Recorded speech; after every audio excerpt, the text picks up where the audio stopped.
right? You wake up at 4 o'clock or around 4 o'clock in the morning. You post on social media a picture of your watch. So what's that about? What's the philosophy of the 4 o'clock? You know Jocko Willink. Shit, Jocko! As a decorated retired U.S. Navy SEAL. Yo, what's your name, man? He gets up at 4:30 every morning and he earns his sunrise. How the f do you do that? I don't think Jocko smiled at us for the first 2 months that we worked together. Why are you always in the dark? And he goes, so the enemy can't see me. Like when you look at him, you're like, that's a Navy SEAL. How come you don't smile? I don't want them to see my teeth. I think there's a part of his brain that's very prevalent that likes suffering. Maybe a handful of people like Jocko come along every 100 years. What drives you? Final question. What's your definition of greatness? What is my definition of greatness? Is to help out other people.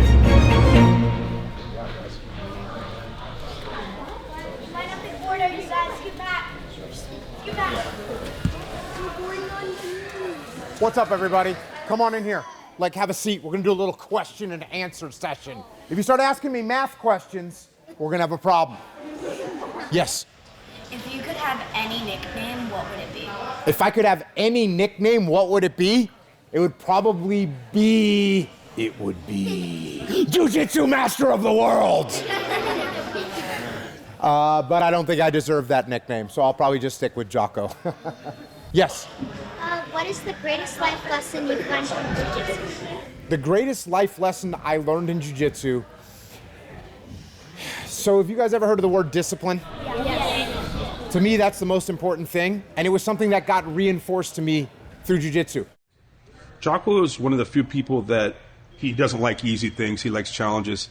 Jiu-Jitsu is not easy, even though it's called the gentle art. It's not really that gentle usually.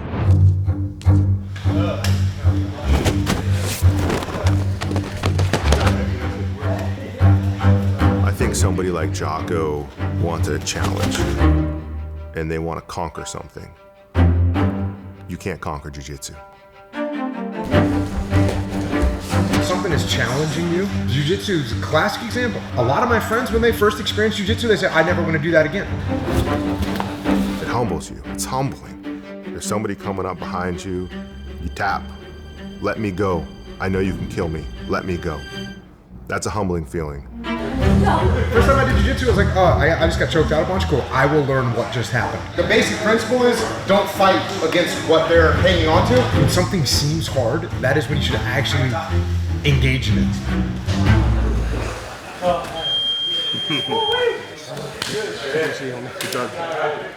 Jocko and myself, we met at our first gym. He came in the door, just looked like the Terminator. And he was hooked right away. He would come like at 6 in the morning and be early. I'd come out of bed and be all tired, and he was waiting at the gym, so he cornered me in my fights, and we were just training all the time. It was nuts. Dean, you got 3 minutes. Jiu-Jitsu for me was the connective tissue that started to join my mind together with all the different aspects of my life. Who here likes to train Jiu-Jitsu? He's all about discipline, of course. I think everyone knows Jocko's about discipline. Who here, every single day when it's time for Jiu-Jitsu, they're like, oh yeah, I definitely want to go today? Who here occasionally is like, well, maybe I'd rather stay home today? Right? I guess my mantra is a very simple one, and that's discipline equals freedom. That's not a contradiction, it's an equation. You're not gonna feel motivated every single day. No one does, doesn't matter. Motivation won't make you exercise every day, discipline will. Motivation isn't going to get you out of bed in the morning. Discipline will. So for me, learning that discipline of going and doing something even when I might not feel like doing it that day, that's how we get better. And it doesn't only apply to Jiu-Jitsu, it applies to everything that we do. Yes? What gave you the courage to be a Navy SEAL? I think that what happens when you're doing something like that, like being in the SEAL teams, you don't really think about courage very much. What you think about is your teammates.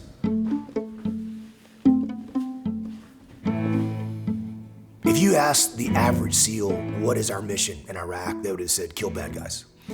But what Jocko realized was that our mission wasn't to kill bad guys. Our mission was to stabilize the city of Ramadi, secure the local populace, and ultimately helping these local people stand up for themselves.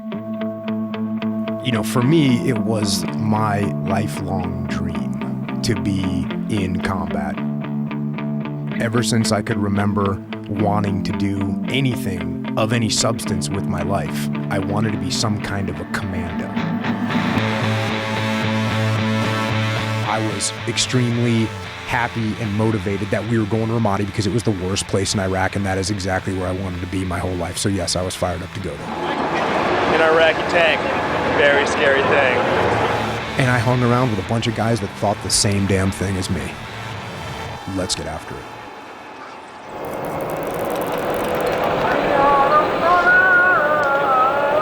From Iraq tonight, we have an exclusive look at what has become the single most dangerous city in that country for U.S. forces. An hour west of Baghdad, terrorists hold the city of Ramadi in a deadly grip. We got in a gigantic gunfight. It's the very first night that the Tascan arrived. Friendly's on the roof, east extension, over. I had SEAL machine gunners who had been on, this was their third deployment to Iraq, who had never fired their machine gun in combat, and they were dumping hundreds of rounds off the rooftop. Day one.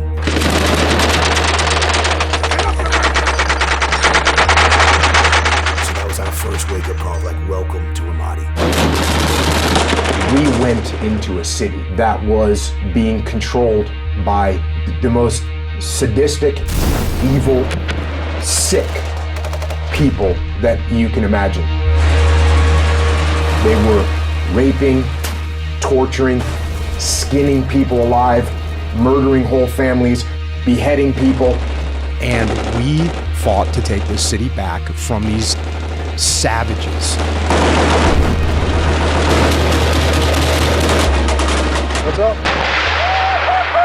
Hey, this is a fucking normal day in Ramadi. If your sister or your brother, someone was hurting them, you would step in to try and protect them, right? And I think that's what it is. It's not so much courage that you think about, you just think about the fact that you want to take care of your friends, you want to take care of your teammates. Yes? Oh no. I just forgot my question. Okay. One time our commanding officer was kind of making a joke and said, well, you guys have to do what Jocko says, because if not, he's going to choke you out. And the reality is, I'd already been choked out by Jocko hundreds of times at that point, so that wasn't much of a threat. But Jocko never led that way. He never led that way. Jocko was a leader that you never wanted to let down. I remember hearing about Jocko. He had a really good reputation in the SEAL teams. Like, when you look at him, you're like, that's a Navy SEAL. And as a young man in the SEAL teams, I'm like, damn, like, that's the guy you kind of want to work for. People have a misconception of what good leadership looks like. That it's the person that stands up in front of the room and barks orders and that tells people what to do. You will not laugh. You will not cry. And what Jocko did for me is to help me realize that what good leadership actually looks like is empowering the team. I never really wanted to step up and lead and take charge of stuff because I was the youngest, most junior ranking guy. But we were out in the middle of the desert doing this very hard training. Jocko said, hey, I need your help. He said, when we get back to camp, I need you to put JP in big bold letters on your helmet. So that if there's a problem, we need to be able to find you quickly, task you with that problem, and we need you to be more aggressive with your leadership. Old faded out Punisher symbol. Now all of a sudden, a guy that I looked up to and I respected saying, hey, I need your help. What do you think I was gonna do for him? Anything. Everybody leads, and that's what we want as a leader. We want everybody to be able to lead, and we actually want them to lead. Get ready to move! Because from a military perspective, this is how we win wars. When you track in units. So many people thought that Ramadi was unwinnable, that no matter what U.S. forces did, we were not going to be able to turn around a horrific and violent situation. Probably about 6 to 9 months after we left, we got pictures that guys sent back to us of they were running road races down what were the worst areas of Ramadi. They were playing soccer games, and the people of Ramadi that we had fought to support and help were joyous.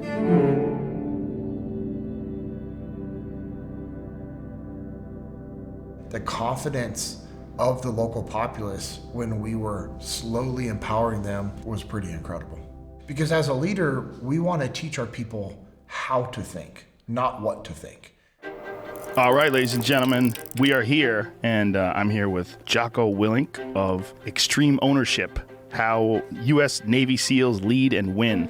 And you're the first guy ever to come with your own notepad and your own pen, too. I just want to point that out. Just trying to be prepared. When Jocko and I came home from that deployment to Ramadi, we started working with leaders in the business world. I was about 6 months from retiring. I had a friend that was the CEO of a big company, and he said, I want you to come and talk to my executives about combat leadership. I think he was maybe thinking I'd tell some cool war stories and that'd be great. But I actually started talking about how you lead. Leading in combat is like leading in any other situation in life. And when I got done, he came up to me and said, I want you to do this for every division that I have in my company. What was it about you and about what you brought to the table that was so attractive to them? I think it's because the principles of leadership do not change. You got a group of people, a group of individuals, and you got to take all those people and try and get them to accomplish a mission in the most effective and efficient manner. And that's leadership. So as we started working with clients, they started asking us, hey, do you have a reference manual that they could actually fall back on and utilize? And so what started as, a 20 or 30 page document became our first book, Extreme Ownership. Extreme Ownership. How does this translate into corporate America? When a team takes ownership of its problems, the problems get solved. That book is not about, hey, look at all the awesome things we did in combat. That book is about all the things that we screwed up and all the mistakes that we made and what we learned from them. What's the impact that you want to have on the world? Just help people learn the lessons that I've learned so they don't have to learn them for themselves. I've been very lucky to have been through what I've been through, to been around the people that I've been around, to learn the things that I've been able to learn, and I don't want to hoard them. I want to give them away. So that's why I'm doing what I'm doing and trying to help people as much as I can. I'm going to say something that people hate me saying, but I'm going to say it because I need to say it to you. You should have a podcast. Echo Charles, be ready to record a podcast, brother. Thank you very much, sir. This was awesome. I really, really appreciate it. The pomegranate. What is it? Pomegranate chai? White tea. Yep. That's what it is. So deep. So action? Action. All right. This right here is the first Jocko podcast. Here we go. Even from the beginning, when Jocko would start talking, everyone would just listen up. So he was like, why should we start a podcast? Like, why would you be on it? I said, trust me, I'm telling you. I said, I'll be the normal person where I don't know anything. I'm not an expert at anything. I'll be a normal person and you be you. You gonna clap this thing out? Because I'm ready to rock and roll. Do I look smaller? Yeah. How quickly then, did you start to feel how much people liked it? How quickly did it start to take off? Immediately. Supposed to act my age. Other than death, all failure is psychological. Detached from all that. Right? That's what everyone's looking for. What's up, fellas? Get some. Being on that podcast episode 46 was crazy. I was super nervous. JP, welcome to the podcast today. Thank you for having me here. Back then, I wasn't in a place in my life where I actually wanted to be speaking in front of people or talking or sharing my story. And, I remember Jocko saying, hey, if somebody can be impacted by your story and it betters their life, is it worth it? And I'm like, yes. Got some great feedback and comments and all that. It's legit to see someone moving towards their potential as a human. That's awesome to see. So many people have given me feedback on hey, that good video changed my life. I'm like, me too, brother. My wife's friends will tell me that, where it's that video changed my life or whatever. Coach showed a video of, I don't know if you guys heard of Jocko. You guys can look it up. It's this video where he talks about good. And it's no matter what happens, that's your response, good. When things are going bad, there's going to be some good that's going to come from it. Didn't get promoted. Good. More time to get better. That's just been our mindset, Then we say it on the sideline joking around. One of the linemen, I forget who it was, said to me after I threw 3 or 4 picks, he was like, good. Just looking at him like, all right. I'm Jocko. Nice to meet you. Jocko? I am. Yes. Yeah. Good, baby. Good. Man, this guy, he reminds me of like the Incredible, I was going to say Incredible Hulk, but he's more evolved than that. I was walking up with my point. I said, that's Jocko. He's such an important person, too, because he's both articulate and savage. God! He's both a brilliant guy who is wise and humble, but also a fucking gorilla. He's not just an immensely powerful teacher, he's also an avid learner. He's always seeking knowledge.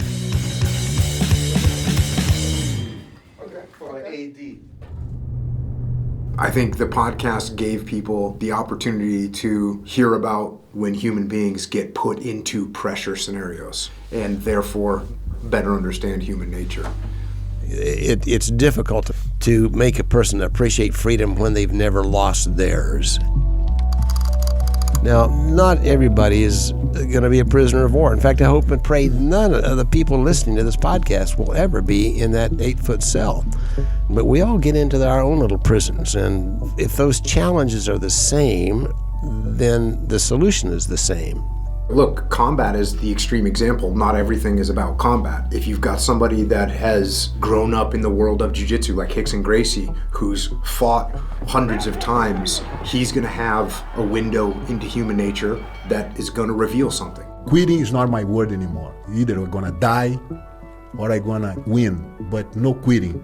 If you have someone like Danica Patrick, who's competing at a high level in race car driving, she's going to be able to see something. You have a guy like Alex Honnold, who has stared death in the eyes voluntarily.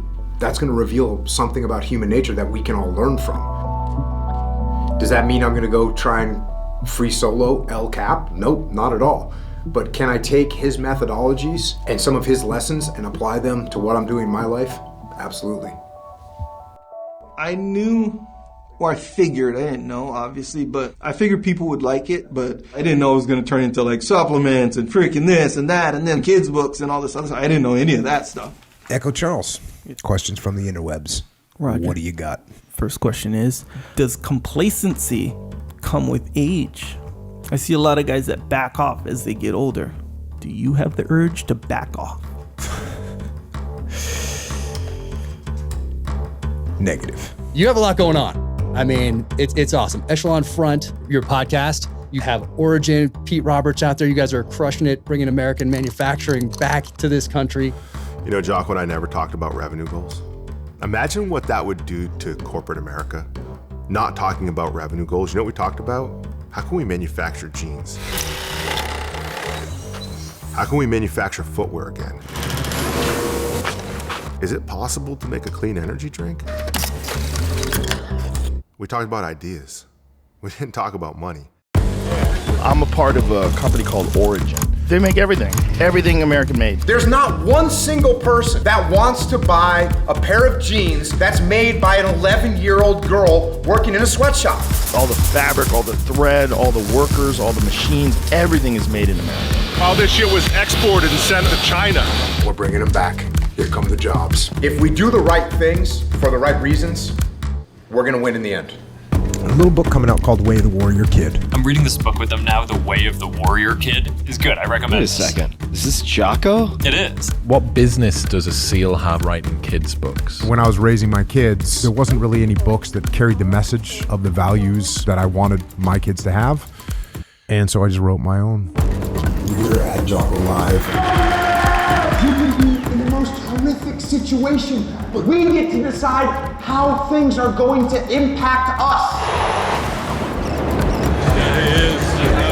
Yeah, it's beautiful.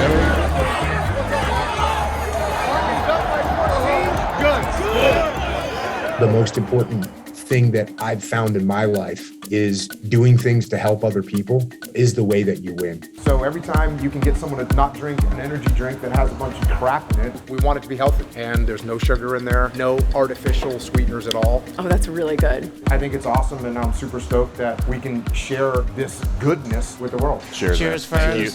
Not by the consumerism stuff, not by buying a bigger house or a bigger car or whatever. You've changed my life, man. Huge fucking fan. How you doing, brother? So excited. Right on, man. I don't even know what to say. Not by moving up in your corporate hierarchy. It's really changed the way I look at life, so That's I wanted awesome. to thank you. But if you can help other people, if you can make some sacrifices for others, I think that's where happiness comes from. Thank you for everything, sincerely. Your service, for everything on the academy, just literally everything. My life is infinitely better because of you. I appreciate that feedback. God bless you, thank you. And it's because of you, not me. No. You're the one that's out there making it happen. How often does that happen? How often people coming up to you? Yeah, it happens a lot. Definitely happens a lot. It's pretty amazing. And I think it just means that people they want to get better. You know, people want to get better, and sometimes they're not quite 100% sure how, and all of a sudden they get an indication of how they can get better, and they're in. Whenever someone says to me, "You changed my life," I always look right back at them and I say, "I didn't do anything. You changed your life," and that's true. I'm not the one that's getting up in the early morning for them. You know, I don't go in the weight room for them. They have to do it. They have to get up. They have to study harder. They have to work harder. So it's all about them. I'm so happy I found you. I think for Jocko, it's not what he has gained, it's what he has given. And it's ultimately what he's going to leave behind. When you were writing the Warrior Kid books, why did you decide on the name Mark?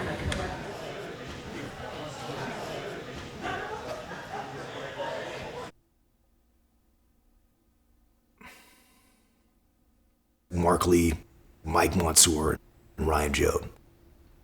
Those were three of the most incredible SEAL teammates you could ever ask for. People that were selfless, people that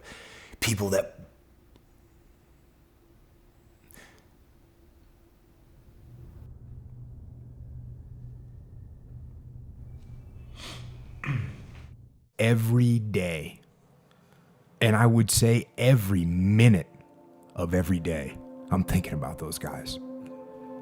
And that